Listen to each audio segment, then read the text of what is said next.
Most people think of anxiety as an attack, a sudden violent wave of panic, a racing heart, the feeling of a room closing in. They think of it as a specific fear, a fear of crowds, of public speaking, of failure. But there is another kind of anxiety, a quieter, more constant companion. It is not an attack, it is the atmosphere. It is a low, persistent hum beneath the surface of reality. It is not the fear of a specific outcome, but the burden of seeing all outcomes at once. This is not the anxiety of confusion. It is the anxiety of a terrifying, unbearable clarity. Imagine you are in a room full of people, at a party or a work event. You are engaged in a simple conversation, but you are not just listening to the words being spoken. Your mind is operating on a different level. It is a relentless analysis machine. You are tracking the speaker's tone of voice, the subtle shift in their posture, the microsecond of hesitation before they laugh. You are running a constant stream of social calculations. Was my last comment perceived as arrogant? Did that joke land correctly, or did it reveal an insecurity? Their eyes just glazed over for a fraction of a second. Are they bored? What should I say next to keep this fragile connection alive? Simultaneously, your awareness expands to absorb the entire room. You register the couple having a tense, whispered argument in the corner. You notice the nervous energy of the host, the faint sound of a siren passing on the street outside, the precise number of ice cubes clinking in someone's glass. Your mind is a high-fidelity microphone recording every sound, a high-resolution camera capturing every detail. It is a flood of data, a tidal wave of information that is almost entirely useless. Yet your mind processes it all with the same desperate urgency. You are not simply in the room. You are monitoring it. And the effort of this constant panoramic vigilance is utterly exhausting. This state of overperception extends beyond the present moment. It is a permanent lens through which you view the future. A simple decision, like planning a vacation, becomes an exercise in catastrophic risk assessment. Your friends see a beach. You see a detailed simulation of 1,000 possible failures, the flight delay causing a missed connection, the hotel room not matching the pictures, the possibility of food poisoning, the forgotten passport, the sudden storm. You trace every branching path of probability, and your mind, in its attempt to be responsible, gives equal weight to the most likely outcome and the most catastrophic one. This isn't simple pessimism. It presents itself as a higher form of realism. It is the clarity of seeing every single thing that could go wrong. And to not meticulously plan for every one of those possibilities feels like an act of gross negligence. You are the sole, exhausted architect of a fortress designed to withstand a meteor shower that will likely never come. This is the fundamental misunderstanding of this state of being. The fear is not the cause, it is the byproduct. The constant analysis is not the result of fear, it is the source of it. The core experience is the clarity itself, the relentless, non-stop processing of the world in its infinite, terrifying detail. And so you look at others, who seem to move through life with a kind of blissful ignorance, able to make a decision without mapping its every consequence, able to have a conversation without analyzing its every syllable. They live in a world of comfortable, useful blurs. You live in a world of painful, high-definition focus. And you are left with the most dangerous question of all. What if this chronic anxiety, this state of being a sentinel for your own life, is not a malfunction of your fear response? What if it is an overdose of perception, a clarity so total, so relentless, that it becomes unbearable? If our premise is true, that this anxiety is a form of unbearable clarity, then our modern language for it is inadequate. To treat it merely as a disorder or a chemical imbalance is to ignore its profound philosophical roots. Long before we had diagnostic manuals to pathologize this condition, there were thinkers who saw it not as a sickness, but as an essential, terrifying, and unavoidable part of the human experience. To understand the anxious mind, we must turn not to a clinic, but to the dimly lit study of a 19th century Danish philosopher, a man who could be called the patron saint of the chronically anxious, Søren Kierkegaard. Kierkegaard was the first to make a crucial distinction: the difference between fear and what he called angst, a word we translate as dread or anxiety. Fear, he explained, has an object. You are afraid of something: a spider, a financial loss, public speaking. It is a concrete threat. Anxiety, however, has no object. The object of anxiety is nothingness itself. It is a fear of the void. And where does this void come from? For Kierkegaard, it comes from the dizzying realization of our own freedom. He uses a powerful analogy. Imagine a man standing on the edge of a high cliff. He feels a simple fear of falling, of slipping and being pulled down by gravity. This is fear. But then he feels something else, something far more horrifying. He feels the impulse to throw himself off. He becomes aware that nothing is stopping him. He is utterly free to choose his own destruction. That terrifying awareness, that vertigo that arises from the abyss of his own possibility, is angst. Anxiety, Kierkegaard argues, is the dizziness of freedom. It is the direct consequence of a conscious mind looking at the infinite field of its own potential choices and realizing that it, and it alone, is responsible for the outcome. The chronically anxious mind lives permanently on the edge of that cliff. The unbearable clarity is the constant awareness of this freedom. When you make a decision, you are not just choosing one path. You are actively killing a million other potential paths, a million other potential lives you could have lived. The anxious mind sees this with painful clarity. It sees every choice not as an opportunity, but as a tremendous, irreversible loss.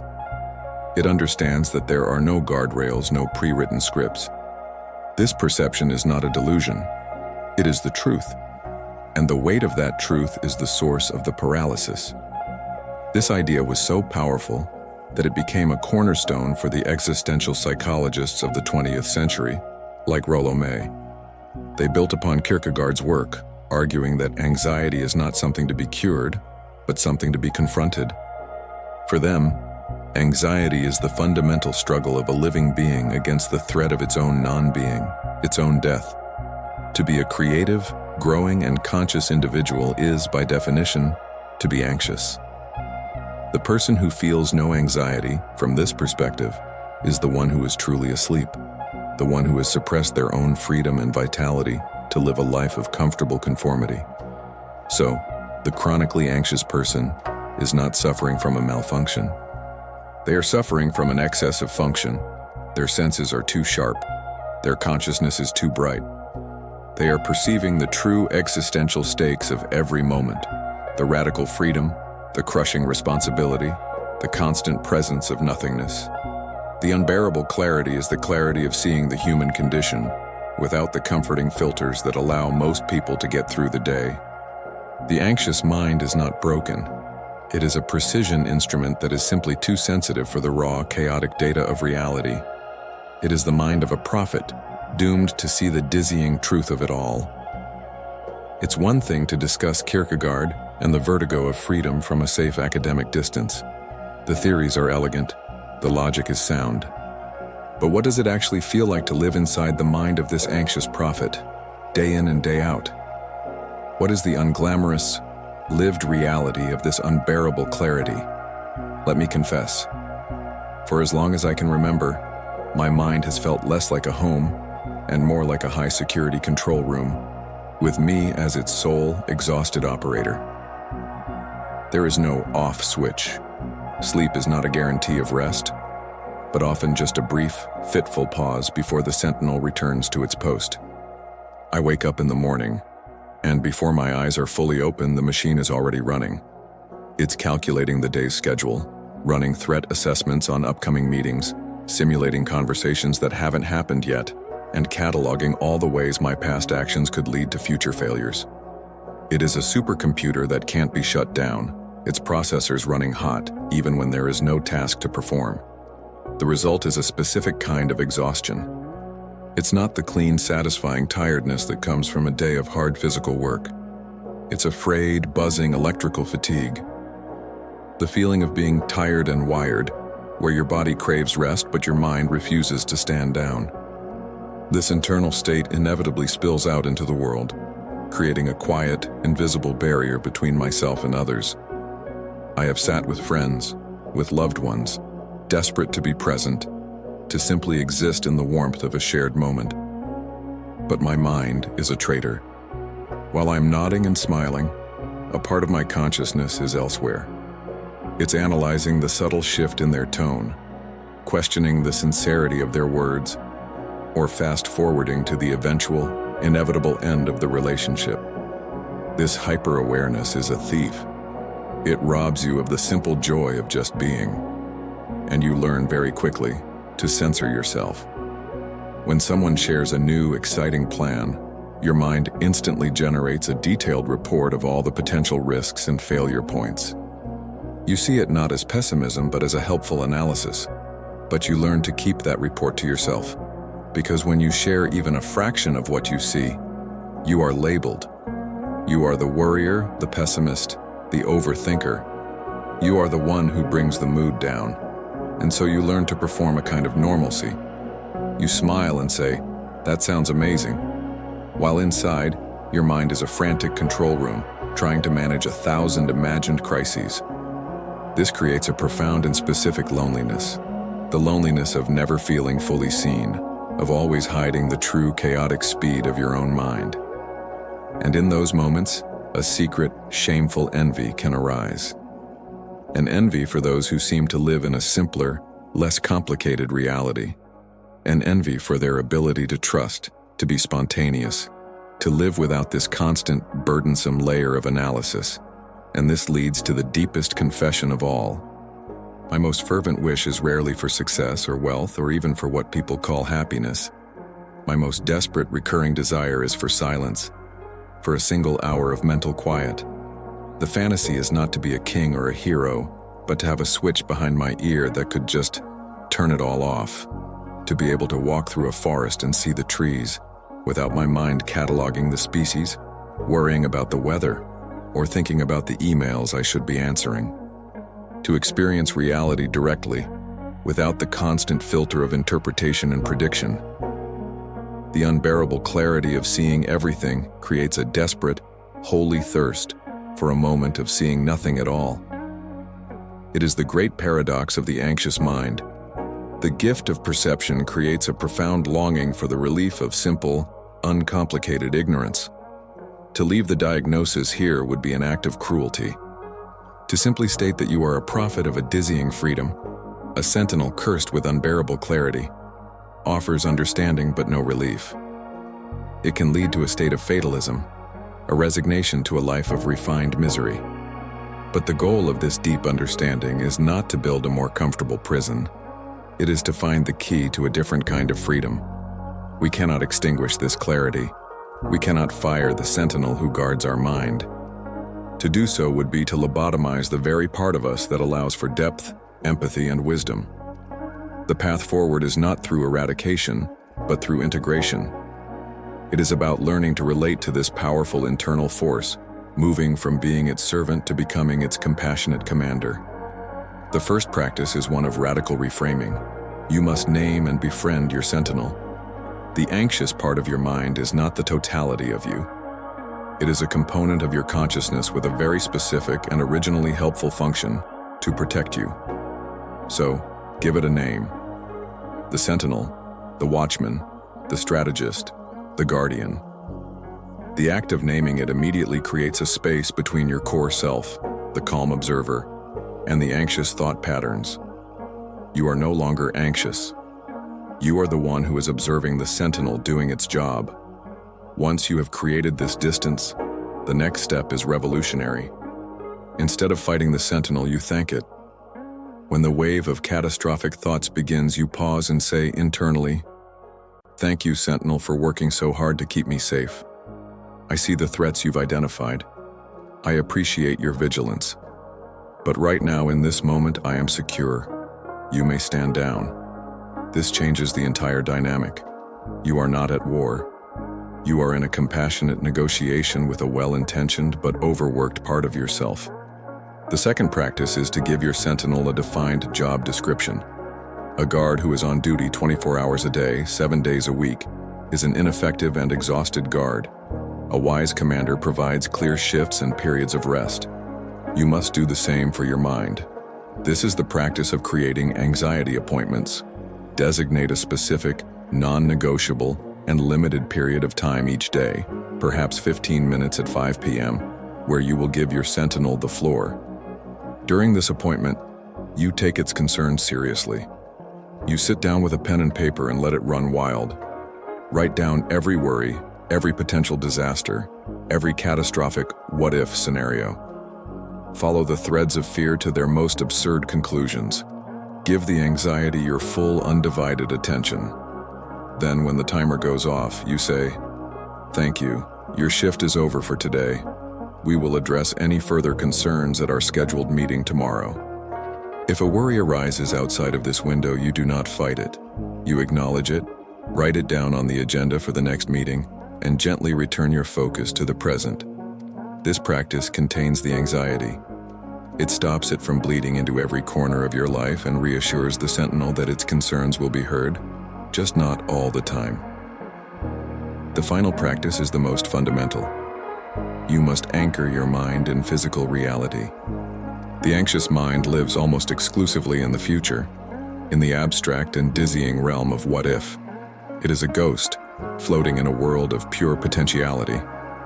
The only antidote to this is to drag it, with gentle force, back into the solid, undeniable reality of the present moment through your physical body.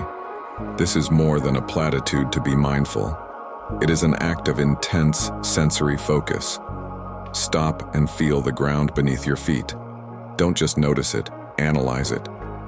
The texture of your socks, the firm pressure on your heel, the slight coolness of the floor. Pick up an object, a stone, a pen, a simple coffee mug. Close your eyes and explore it only with your sense of touch. Its weight, its temperature, its every imperfection. Make a cup of tea and experience it with your entire being. The sound of the water boiling, the steam on your face, the scent of the leaves, the heat of the mug in your hands, the specific taste on your tongue. These are not distractions from your anxiety. They are grounding exercises. They are a way of proving to your nervous system, on a primal, non-verbal level, that you are here, now, in a solid, tangible world. You are not floating in the abyss of tomorrow's possibilities. You are anchored. We began this journey with the premise of a clarity so intense it becomes unbearable. A mind cursed with the ability to see too much, to feel too much, to process too much. We have dissected this feeling, traced its philosophical roots, and confessed its personal cost. We have explored ways to negotiate with the sentinel who guards our mind, not through force, but through a new and compassionate understanding. And now we arrive back at the beginning, but we see it with new eyes. The goal was never to extinguish the bright, painful light of this perception. It was only ever to learn how to adjust our vision so that we are not blinded by it. And in this new light, we can finally see the truth. The same hyper-awareness that simulates catastrophe is also the source of profound empathy. The same analytical mind that sees every potential failure is the one capable of deep insight and creativity. The same consciousness that feels the vertigo of freedom is the one that can truly, radically appreciate the beauty of a single, grounded moment.